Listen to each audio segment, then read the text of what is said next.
Hello, my friend. Welcome to another Bible study. We are exploring the book of Joshua using this guide. You are our guest for study number 3. Memorials of Grace. A very interesting study, as you will soon see. Let's get to our lesson, Memorials of Grace. The Sabbath section tells a very interesting story. A man was driving on a highway when the police stopped his vehicle and asked for his license, as they say in Sao Paulo, or driver's license. And the man said, "Officer, I forgot it at home, you know." Brothers, who has never forgotten their driver's license, right? Who hasn't forgotten something before? And the police officer asked, "What do you do for a living again?" "Oh, I'm a teacher at a school, so." Here's the thing. Don't think of this as a fine. It's more like a monthly fee, right? So every month you pay a little bit to remember, to gain knowledge, so you won't forget again. In a way, the fine served that educational purpose. It's not always used like that, but in this funny story, the fine was the way to make sure that man never forgot again. Who hasn't forgotten something, suffered a loss, got a fine, and that stuck with them? Look, I was disciplined and now I never forget. I never fail to take that precaution again. I want to share with you this interesting passage, which appears in Christ's Object Lessons, page 193. Habits of negligence must be overcome resolutely, firmly, and decisively. Many people use forgetfulness as a sufficient excuse for the most blatant mistakes. Oh, I forgot. I forgot to study for the test. I forgot to pay for the cake. I forgot about the meeting. I forgot, right? And that's always used. I forgot the time. I forgot there was traffic. This is used as an excuse for the most blatant mistakes. But they don't have as much as others' mental faculties? God didn't give you a brain. That's what she's saying. That's why you should train your mind to be retentive, to retain knowledge. It is a sin to forget. Never forget this phrase again. Never forget that it is a sin to forget. It is a sin to be negligent. Obviously, it's not saying here, "I forgot the name of that city," or "I forgot that phone number." That's not what this is about. This kind of forgetting here is about commitments, about the duties of life. Of course, sometimes memory starts to fail at the end of life, and sometimes we don't remember the name of an old friend or the name of a street. That's not what the text is talking about. The text is talking about that daily forgetfulness, forgetting to wake up, forgetting to go to sleep, forgetting this, forgetting that, forgetting to pay the bill. It's about negligence. If you form the habit of negligence, you may end up neglecting the salvation of your own soul. And, in the end, you will find that you are not prepared for the kingdom of God. Christ's Object Lessons, page 193. And what does this have to do with our lesson? Sunday, crossing the Jordan. Read Joshua chapter 3, 1-5, and Numbers 14, 41, 44. Why did God ask the Israelites to prepare themselves in a special way for what was about to happen? Shall we take a look? So Joshua rose early in the morning, and he and all the children of Israel set out from Shittim and came to the Jordan, where they camped before crossing over. After 3 days, the officers went through the midst of the camp and commanded the people, saying, "When you see the ark of the covenant of the Lord your God, and the Levitical priests carrying it, you shall set out from your place and follow it." This reminds me of Revelation. When you see that the Lamb is moving, you follow after him. If the Lamb turns to the right, turn to the right. We must follow the Lamb wherever he goes. And here they follow the Ark of the Covenant wherever the Ark is going. Joshua said to the people, "Sanctify yourselves, for tomorrow the Lord will do wonders among you." Sanctify yourselves. Sometimes we want the wonders, and we don't want to sanctify ourselves. Now, Numbers 14, verses 41 to 44. What does this passage say? It says that God said, "Look, you must go and conquer the land of Canaan." Then the spies said, "There's no way, there are giants." And the people said, "It would have been better to go to Egypt." Then Joshua said, "Oh no, we must go. God told us to go." Then the people, "No, let's stay." Then when God said, "Now it's time to stay," now no one is supposed to go anymore. Then the people wanted to go, always doing the opposite. So the Ark of the Covenant stayed. And there in Numbers 14, the Israelites tried to invade Canaan on their own. Without the Ark of the Covenant, without the presence of God, everything went wrong. No one came back. They were all killed. So crossing the Jordan with God, anything is possible. Without God, you might make the mistake of failure and not be able to come back. If you do come back, He will forgive you. But be careful. Do not walk without God. This is the first time the Ark of the Covenant is mentioned in Joshua, and the other time it was mentioned back in Numbers was that unsuccessful attempt I mentioned. To sanctify means to abandon sin and remove all ritual impurities. We must abandon sin, get rid of what is worthless in our homes, and remove those forbidden things from our phones. And only then can we expect God's power, the miracles in our midst. Many people want miracles, but they don't want to sanctify themselves. If God was able to guarantee a dry crossing through the Jordan, that meant it was a symbol. Pay attention to this. We're getting into the main topic now. It was a symbol that God could do even greater things. If God could stop the water, they say fire burns upward and water flows downward. There's no way to hold it back. But God held it back, the water flowing downstream. If God is able to hold back the water flowing downstream, He could do all the other things. The land could be conquered. Let's move on to Monday. The God of wonders. Read Joshua chapter 3, verses 6 to 17. What does the miraculous crossing of the Jordan tell us about the God we serve? I wrote it like this: He will do for us more than we ask or even imagine. I want to highlight Joshua 3, verse 10. Joshua also said, "Hereby ye shall know that the living God is among you, and that He will without fail drive out from before you the Canaanites and the Hittites and the Hivites and the Perizzites and the Girgashites and the Amorites and the Jebusites. Behold, the ark of the covenant of the Lord of all the earth passeth over before you into Jordan." You should not march ahead of God. It's always God who marches ahead of you. And in a very profound way, much like Moses, you will not be able to see the face of God. Because if you see God's face, you will be destroyed. So God goes ahead of you. And you see God from behind. And do you know who will meet God face to face? The enemies. And they will be destroyed. We shouldn't put the cart before the oxen. It's the oxen that pull the carts. We shouldn't put the cart before the oxen. Nor should we put our plans ahead of God. We shouldn't put our feet ahead of God. When I was a child and my parents would go for that Saturday afternoon walk, like any kid, decided to walk a little ahead of my parents. And my father would say, "Tiago, come back." And then the kid starts running. "Hey, Tiago." And then the kid runs a little more. I know walking alone, I know walking ahead. And my dad had a Beetle back then.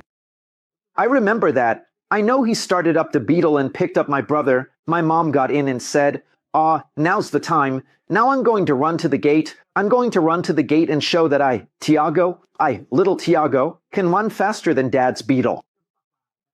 And off I went. So I started running, and I was holding a stick in my hands, a stick of a pretty decent size, you know? It wasn't a stick that would break easily. Then there was a slope, and I started going down the slope, and that's when I tripped. The stick got caught between my legs, and I fell, and my left leg. I fell like this, with my shin hitting the stick, and right where I fell, I stayed. I broke both bones in my leg. And it hurt so much. And I remembered, And I always remember running ahead of my parents and not walking together with the family. And now, when I go for a walk with my kids, they do the same thing, right? They're either way behind or way ahead, always wanting to go on an adventure. But remember, don't go ahead of God. God goes before you and opens the way. We should follow the Lamb wherever he goes. God will never ask you to go alone. He will always be either ahead of you or by your side. Now, how can water form a barrier, a wall, piling up and miraculously? The ground is dry and the water drains away. Is it a miracle? A lot of people want to explain it. No, look, there's a time of year when the river stops flowing. There's a famous book called And the Bible Was Right. It tries to explain all the miracles in the Bible, but in a material way.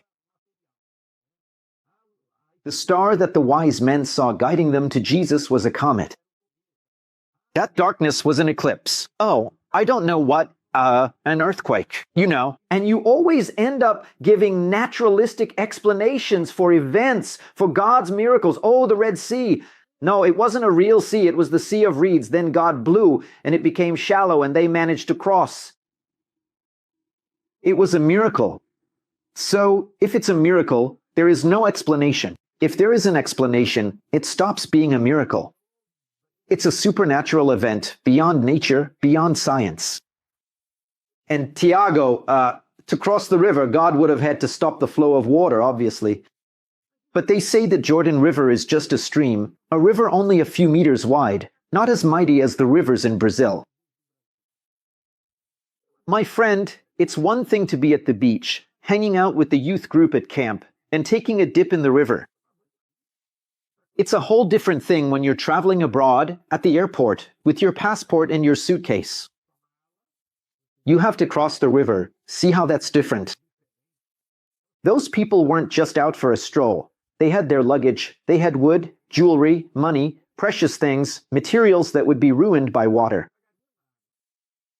The sanctuary furniture, do you think it could get wet?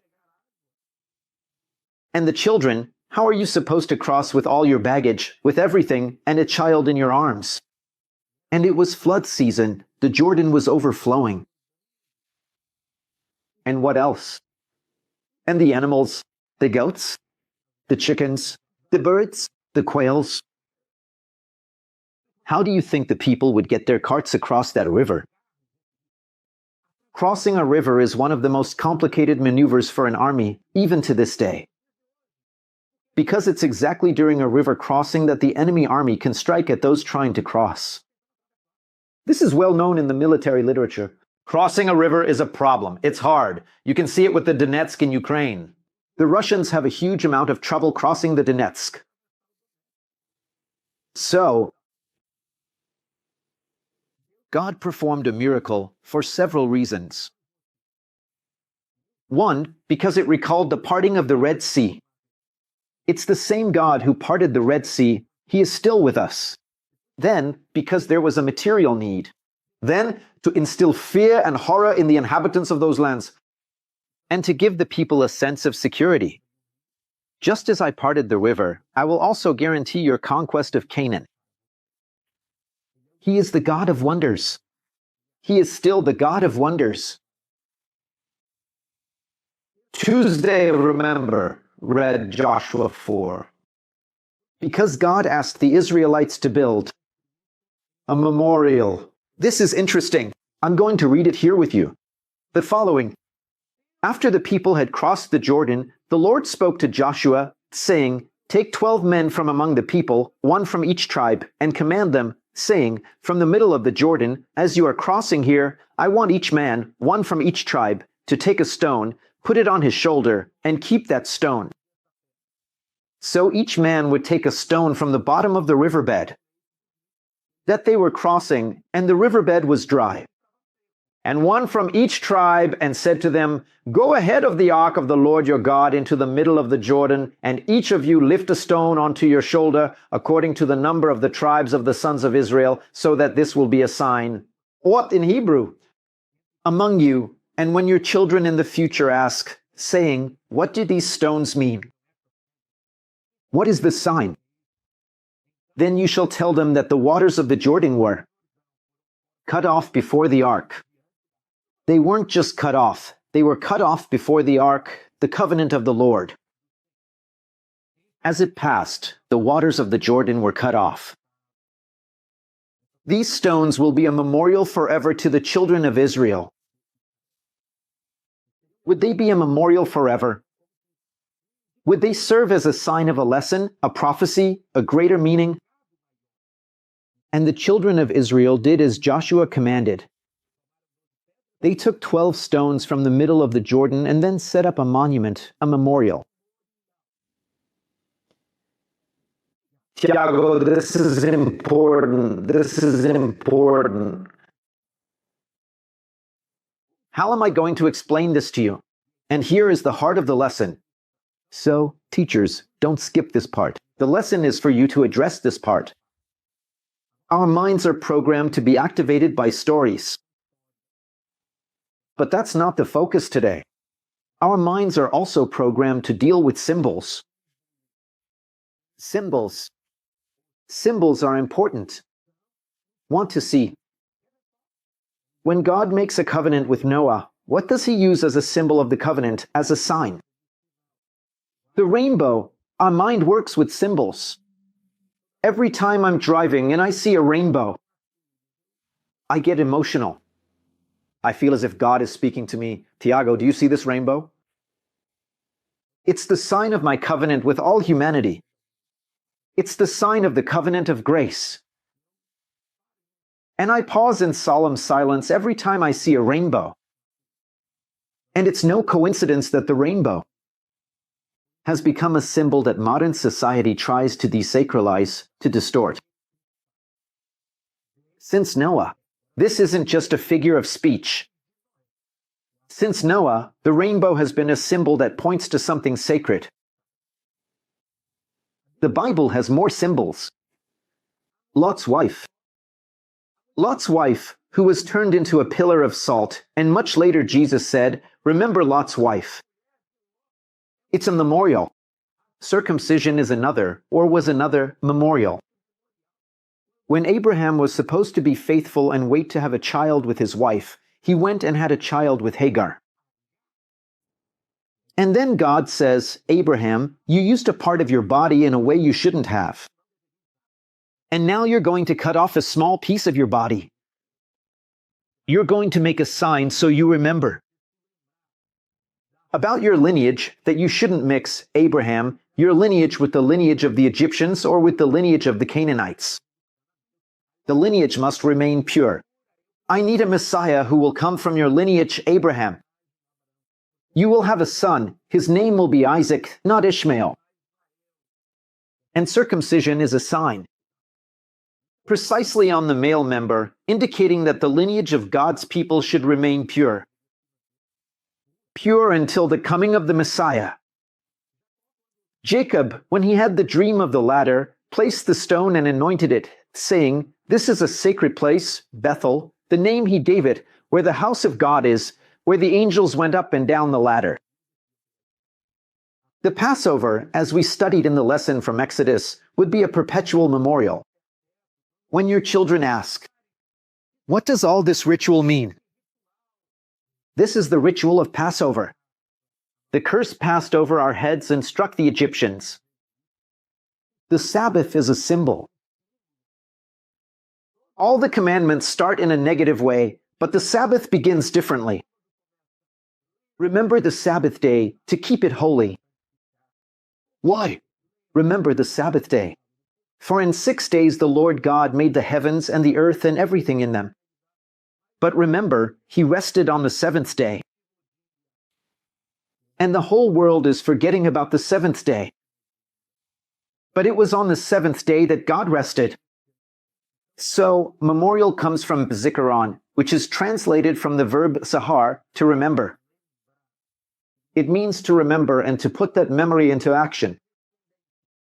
God established monuments that would bring to mind his great deeds and trigger meaningful responses.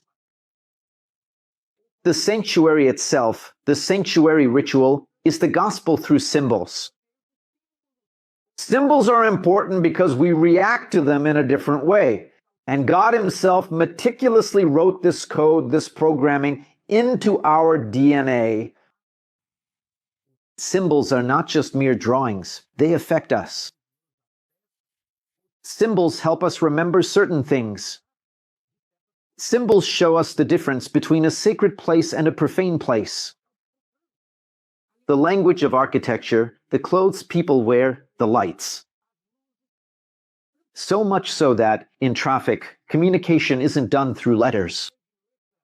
There are signs, but it's not like this. Turn right, it's not written out. It's a little drawing, it's an arrow. Stop, it's the color red. Green means you can go. Then there are other signs in yellow. Then there's the sign. There are countless speed limit signs. We process symbols very quickly, and sometimes they say more than words. So to say Roman Empire, but to say a red dragon with 7 heads and 10 horns, a terrible and frightening animal, says much more about the Roman Empire than simply, look, on such and such date it was the Roman Empire. The symbol carries more meaning than the written word. And today, I'm going to say that this is the heart of our lesson. The lesson isn't just for us to look at history. It's to read the text, explain the text, and apply it. Now I want to apply the text. We've already read it. We've already explained it. Now I want to apply it. We are abandoning some memorials. We are losing sight of certain symbols. And now I'll move on to Wednesday's section, which is titled Forgetfulness. Read Joshua 4 in light of the following texts: Judges, Psalms, Deuteronomy. Why is it so important to remember God's mighty deeds? Because we forget. So, in Judges it says that the people forgot. In Judges 3, Judges 8, the people did not remember. In Deuteronomy 8:2, they forgot. Deuteronomy 8:18 talks about the duty to remember. Psalm 45:17. But you shall remember, make the name of the Lord known, or make a remembrance, a memorial. God allowed the second generation of Israelites, through the testimony of their parents, to rediscover the meaning of crossing the Jordan River. And today, if we want to maintain our identity, first, our Christian identity, the world is becoming, the Western world, a secularized Christian world, a non-religious Christian world.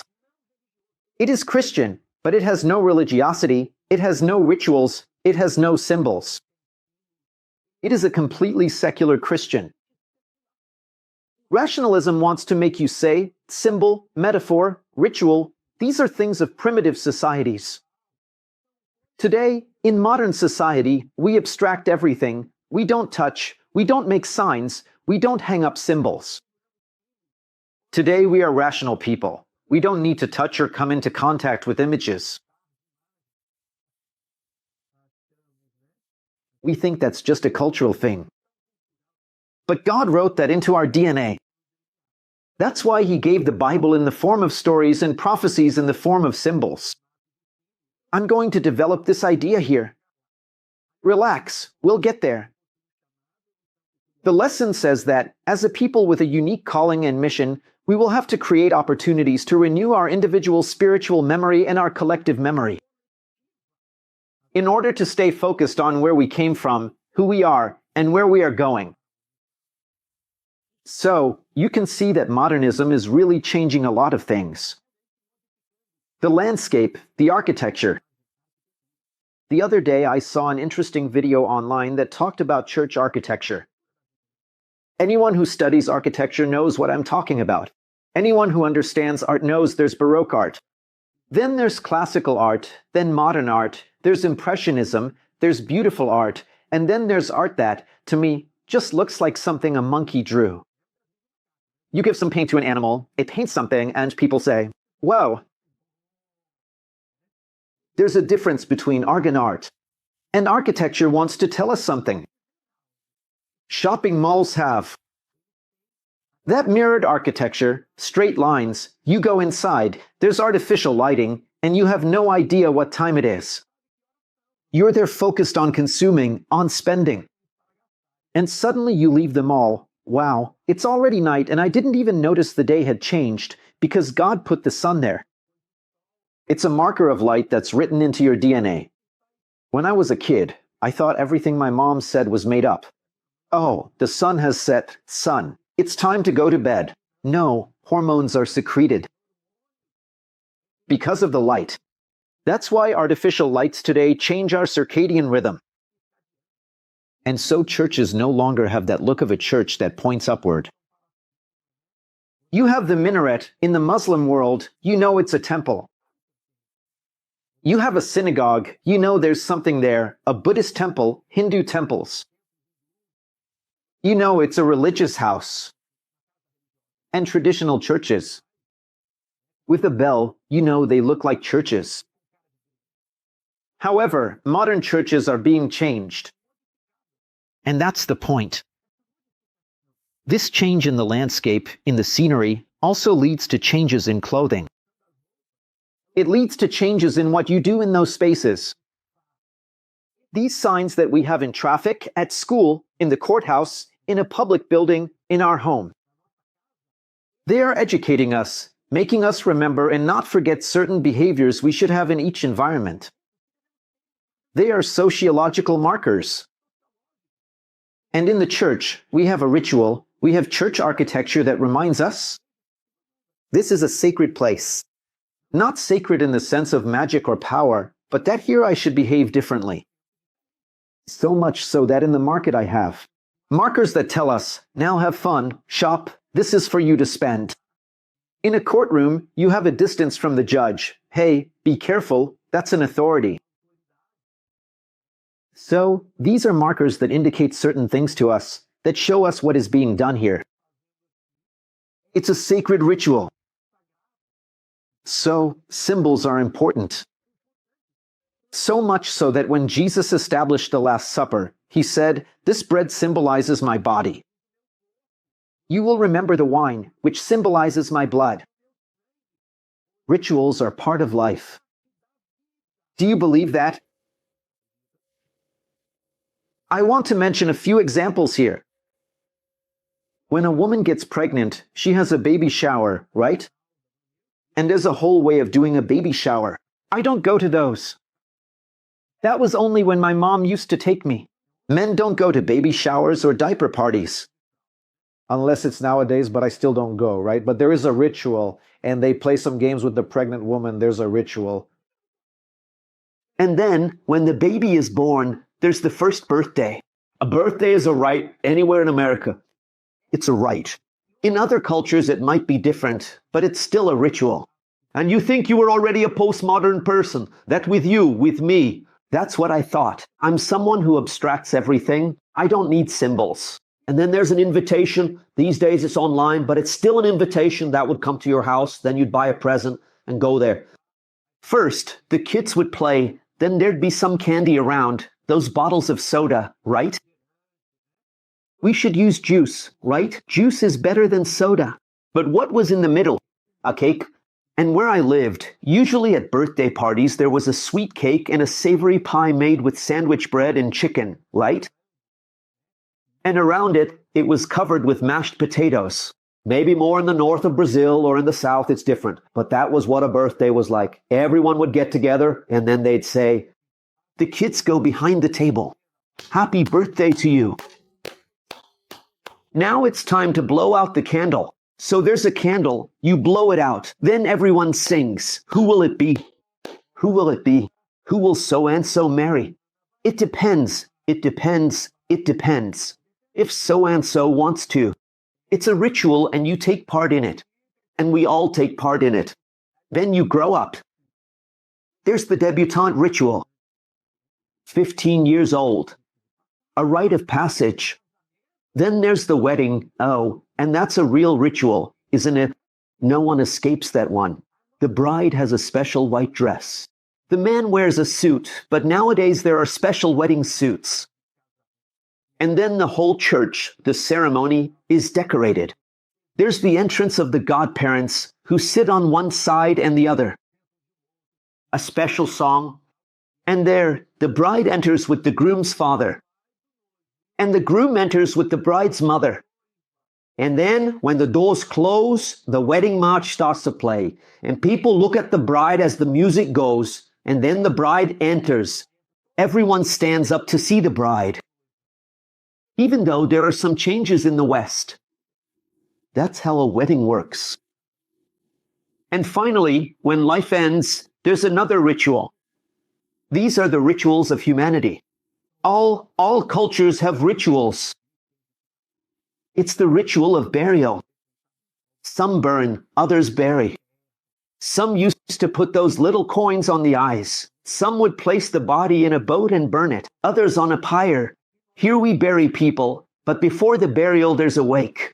And then there's the Protestant service, which is done one way. For Catholics, it's done differently. Then there's the service, sometimes held in specially prepared places in some cities. People are laid out in churches.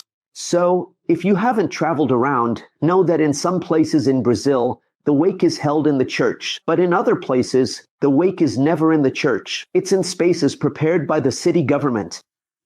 Afterwards, the coffin is taken in a procession to the cemetery.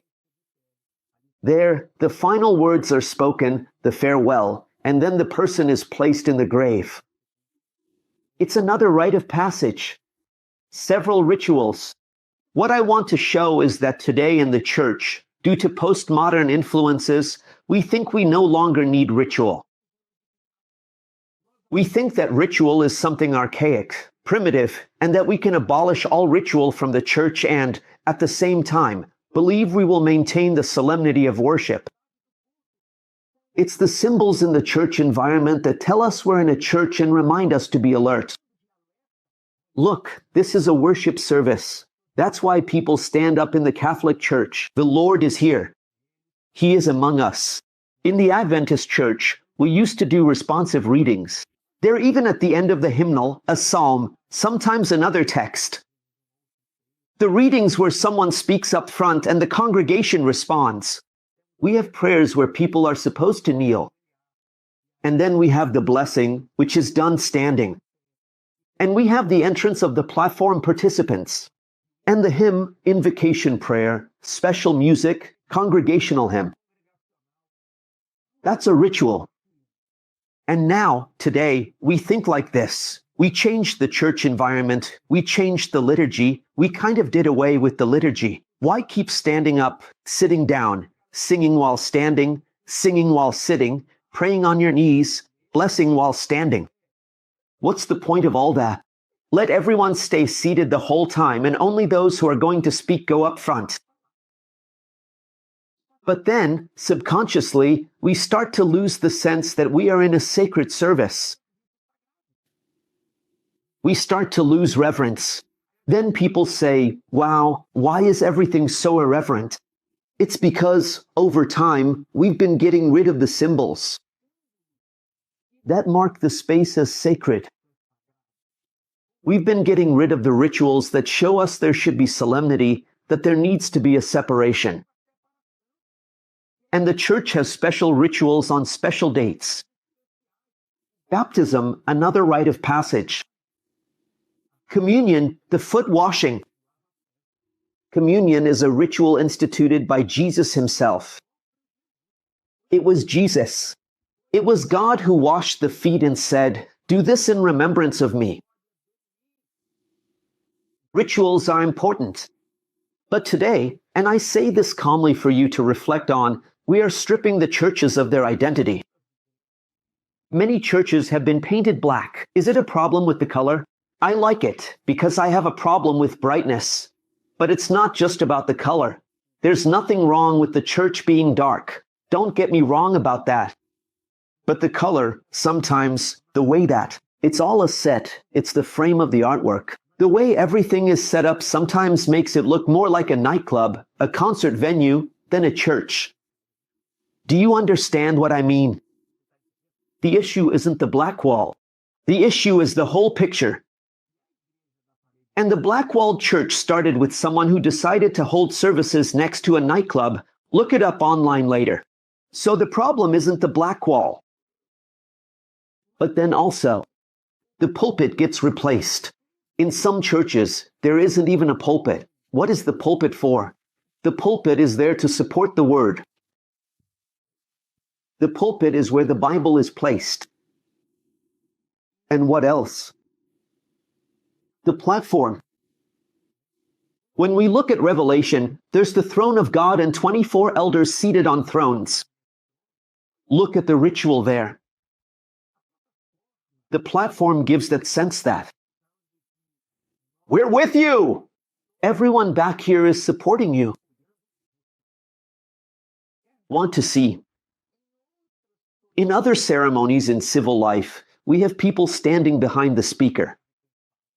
Like at rallies, you notice that the politician is speaking and their supporters are behind them. That's it. They're showing support.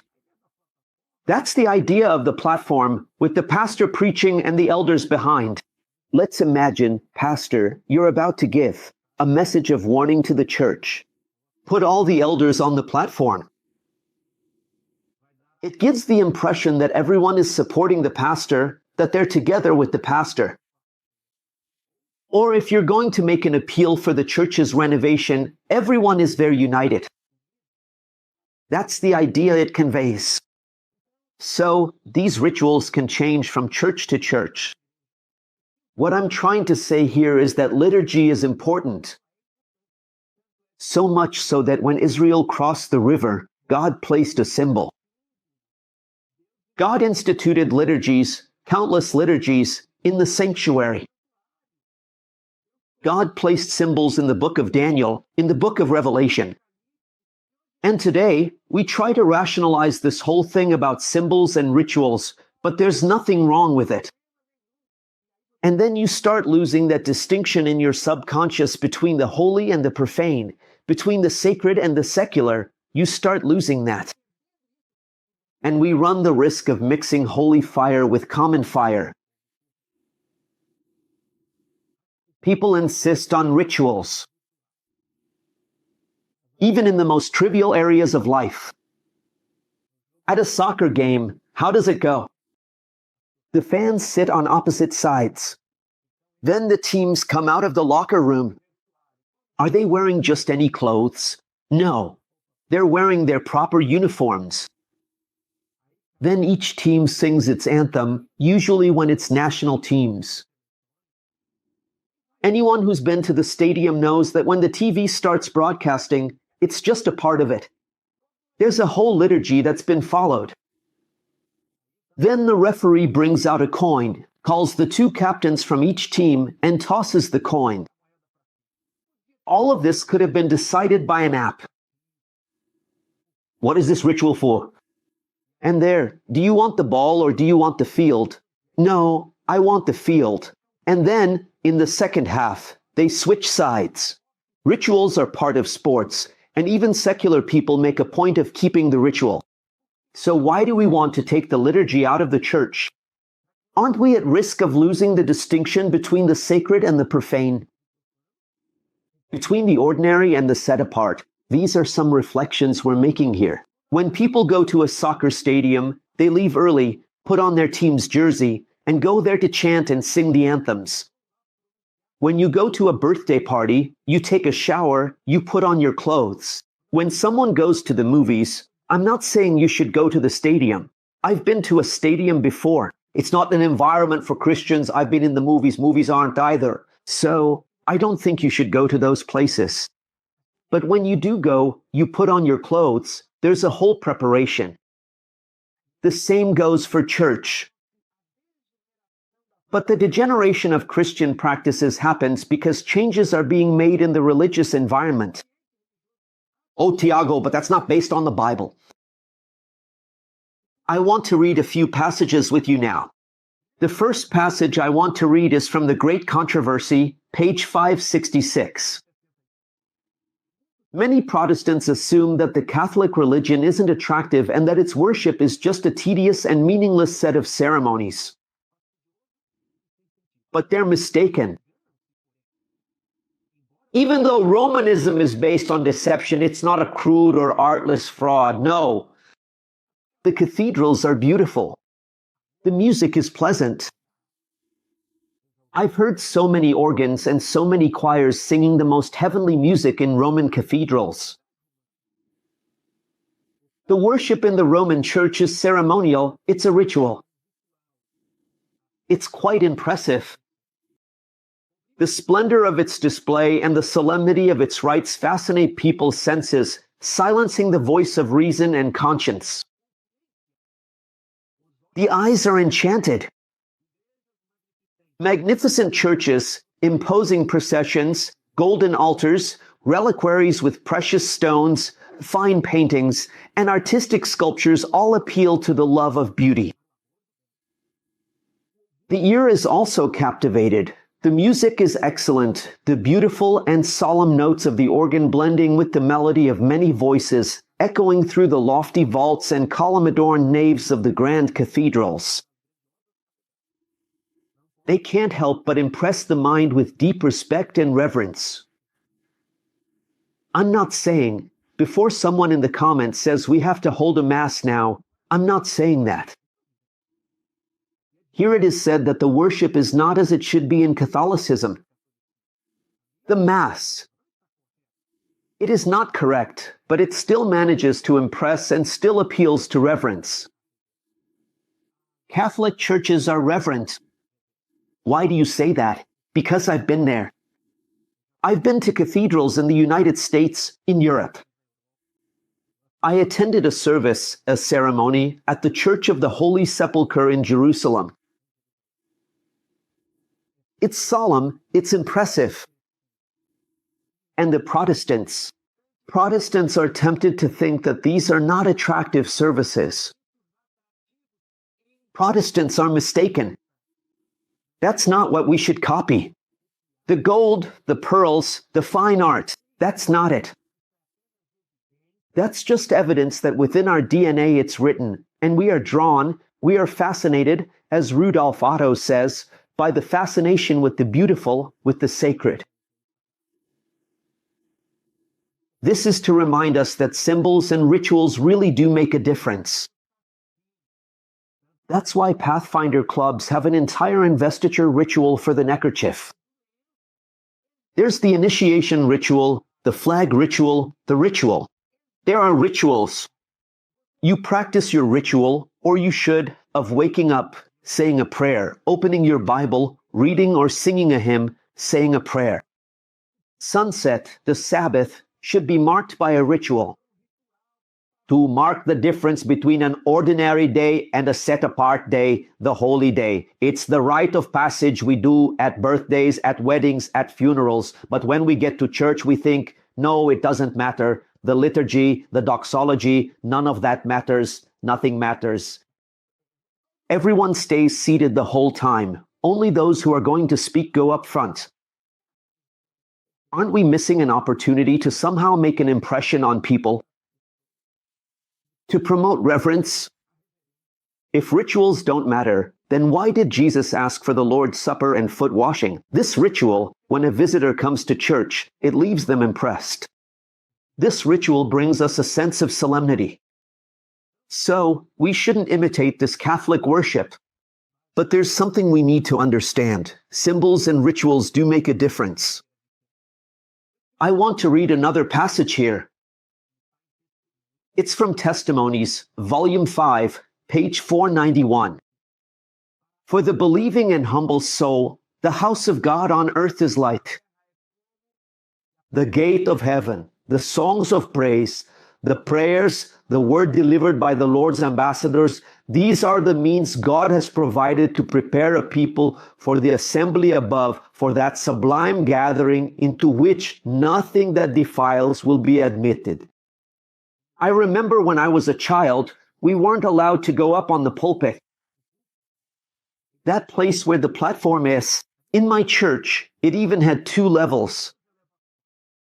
The first, where Sabbath school was held, and another, where the second service took place, the divine worship, the sermon. And during rehearsals and children's programs, we weren't allowed to go up there. We were supposed to enter there with respect. That stuck in my mind. That is a place of respect. And look at what the text says. God's house on earth is like the gateway to heaven. The text goes on. From the holiness attributed to the earthly sanctuary, Christians should learn how to regard the place where the Lord wishes to meet with his people. There has been a great change, not for the better, but for the worse, in the habits and customs of the people regarding religious worship.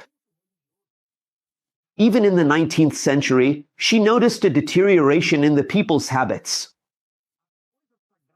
The sacred and precious things, meant to connect us to God, meant to be a memorial, meant to make a distinction in our minds between the sacred and the profane.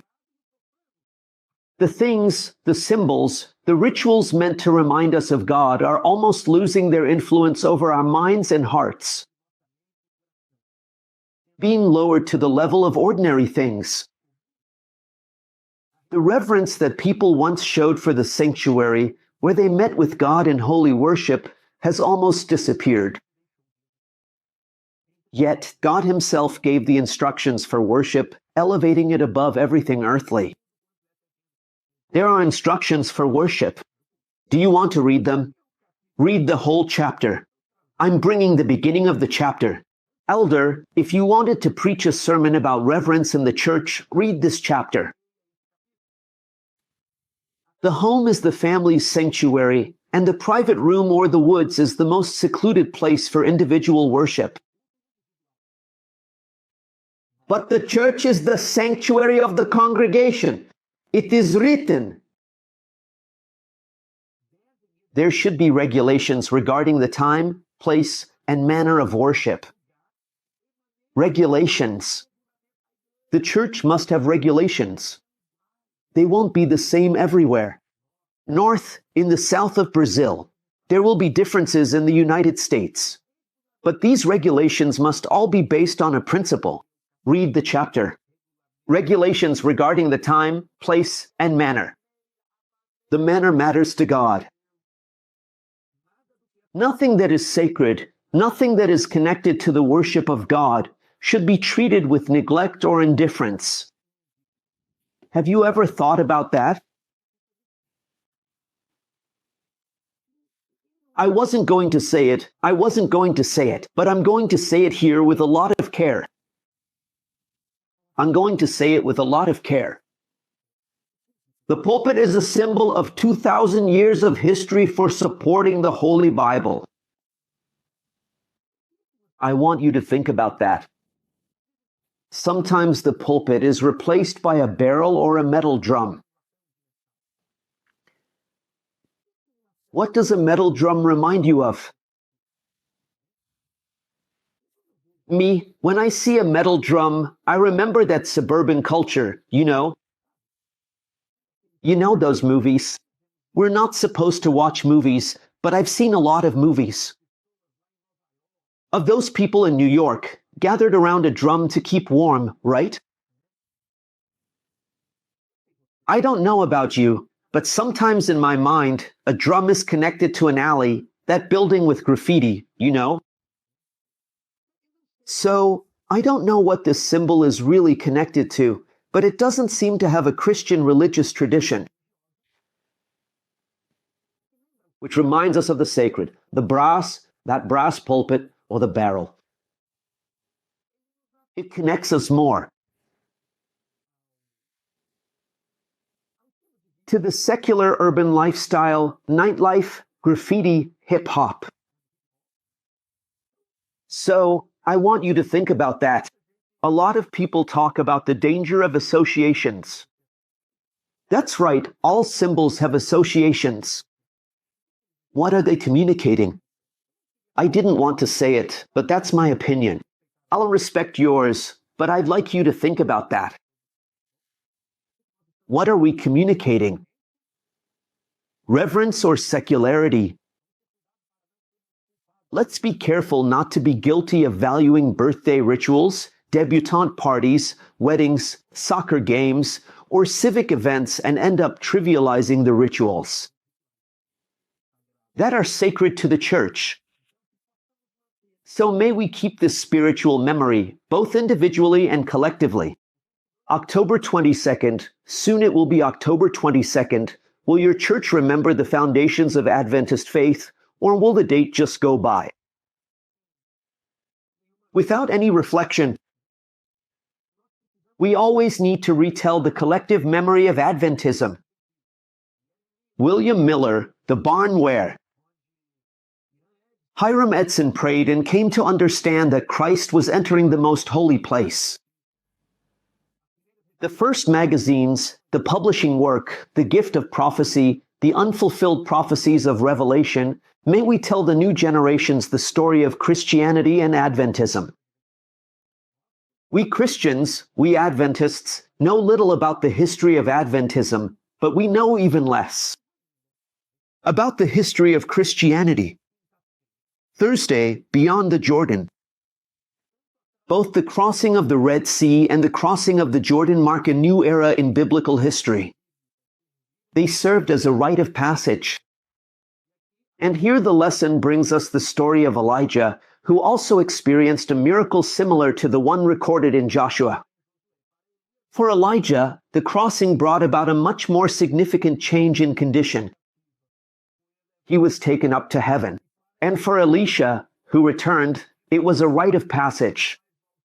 He was no longer the prophet's assistant, but now he was the prophet's successor. And the people saw that the power of Elijah was upon Elisha.